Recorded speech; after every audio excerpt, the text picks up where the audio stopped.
I wore the suit my father-in-law once teased me about. You look like a banker trying to remember the combination, he'd said, tugging at the too-tight jacket during a long-ago Thanksgiving. I kept hearing that line as I buttoned it in the mirror, because it made him sound alive, playful, a little gruff, with the warm bourbon voice he used when the room needed easing. In the end, that voice went quiet in a hospital room that smelled like lemon cleaner and Hums, and the house he built felt too big for the grief left behind. Emily moved through the morning like a stage manager. Black dress, small clutch, a list of who needed rides and who had the casserole. That's how she handles discomfort. Solve it, label it, stack it in neat piles. I kept trying to help. Car keys, tissues, water, and kept getting out of step, like I'd forgotten choreography everyone else knew by heart. I want to be honest about this. I loved her father. He wasn't easy. He carried opinions like they were tools. Useful, heavy, kept oiled. He thought I was soft at first. I thought he was stubborn. Somewhere in the middle of a porch rebuild, sun on our necks and splinters in our thumbs, we came to a treaty. He would hand me the right drill bit without comment. I would return it without losing it. We were never sentimental about it, which somehow made it real. When he got sick, I started leaving work early to bring him iced chips or to argue about baseball. He'd watch me fuss with the blinds and say, "It takes you 3 tries, but you get there." That was his version of a compliment. I'd like to say Emily and I grieved in sync, but even in those weeks, there were cracks. Not fights exactly. More like drafts that you notice when you step into a cold patch in your own house. She talked about their trip book, the one her parents kept for 25 years, full of dog-eared brochures and hand-drawn maps, places they meant to go when the timing was better. Dad wanted to see the northern lights, she'd say, flipping pages like rosary beads. He and Mom always talked about Portugal. And I, foolishly practical, would nod and run the numbers in my head. Time off work, the price of flights, the wonkiness of our savings after the basement flood. On the drive to the church, the weather did that early spring indecision. Sun 1 mile, gray the next. Emily watched the road like it owed her something. She said, "Mom keeps asking about the accounts." And I said, "It's soon." And she said, "It's not about the money," which is a sentence that has never been entirely true in the history of people saying it. I didn't call her on it. I was thinking about the eulogy I'd been asked to record for his mother's sister, who lives down in Florida and couldn't travel. I set my phone to voice memo in case I missed something, then slipped it into my jacket pocket. It felt like lugging around a small, buzzing heart. The sanctuary smelled like lilies and wood polish. My mother-in-law, Mary, shook with that hollow, controlled grief that makes every handshake a small act of bravery. I hugged her, and she patted my shoulder the way she did when she asked me to lift the bird bath or reach the good vase. "He liked you," she whispered, and I thought, I tried to earn that. The service moved the way services do. Him, reading, a story about a fishing trip where the only thing they caught was a bent hook and a sunburn. People laughed in that careful way, grateful to be given permission. My chest kept tightening at odd intervals, like the room was breathing and I was not. When the last speaker stepped down, there was a hush that felt like a held note.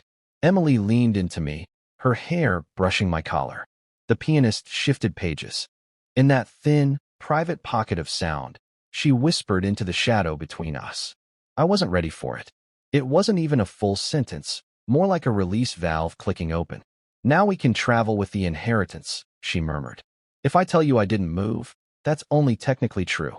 Inside, everything leaned away at once. A part of me understood exactly what she meant. Escape the gravity of these months. Pick a dot on the map. Outrun the ache and the casseroles and the paperwork. Another part of me, quieter, suspicious of tidy answers, heard the preposition like a hinge squealing.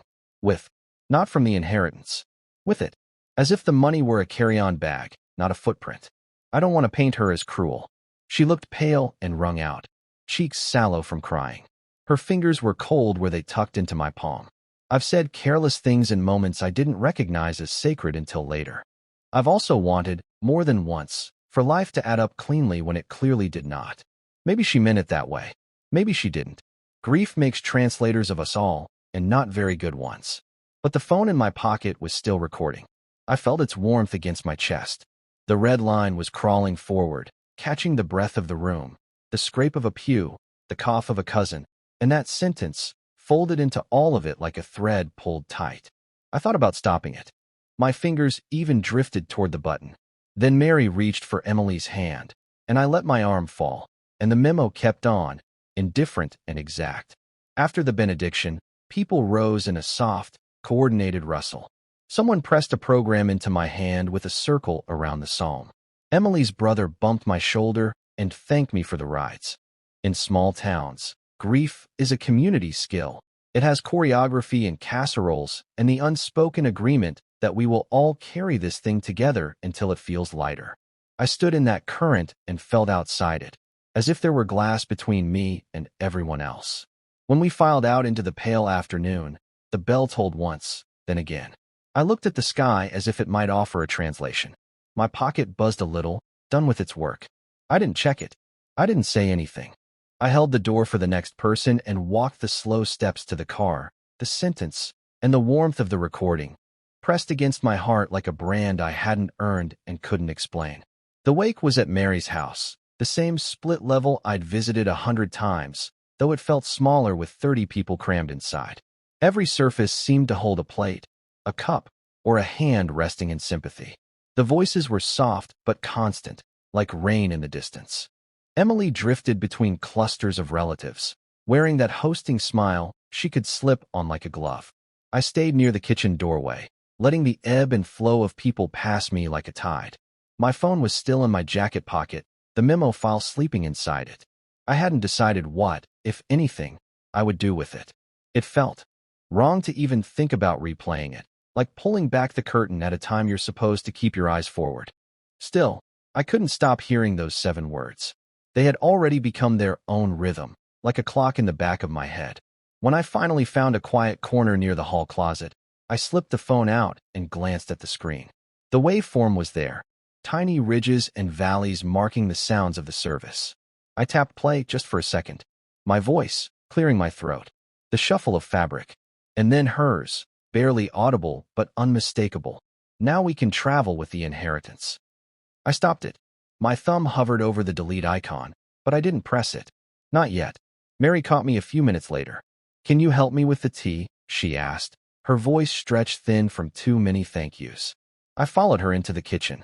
She moved slower than usual, as if every step had weight strapped to it.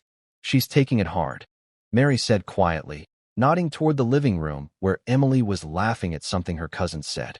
It wasn't the kind of laugh that shakes your shoulders. It was tight, polite.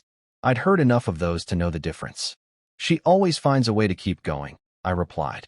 It was true, though I didn't mean it entirely as praise. Later, after the guests began to thin out, Emily and I ended up side by side on the back porch.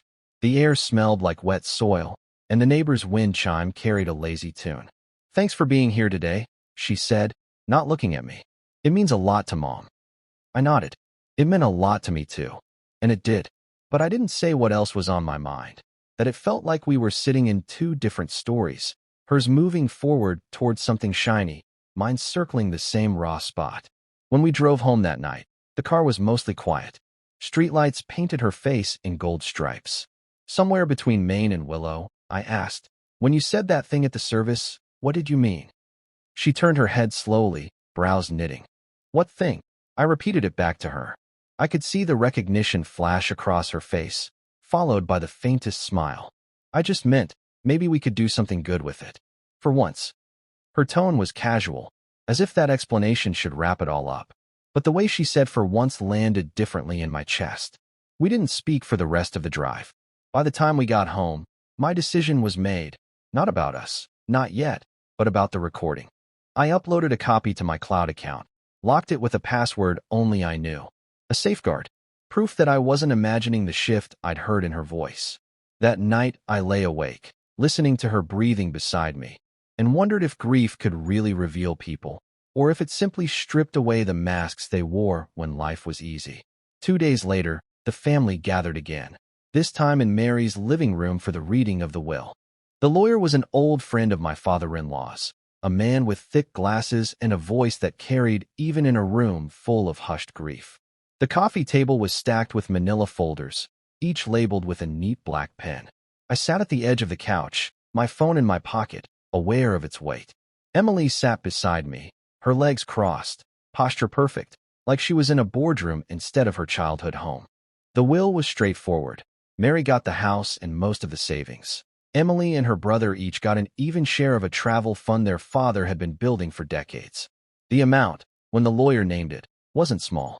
I saw Emily's lips part just slightly, the same way they had at the service when she whispered those words.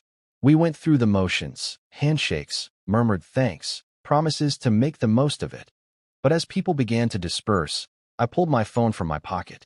My thumb hovered over the voice memo. "Mary," I said, catching her just as she was seeing someone out the door. "Can I play you something?" She gave me a curious look, but nodded. The room quieted as I tapped play. The recording filled the space.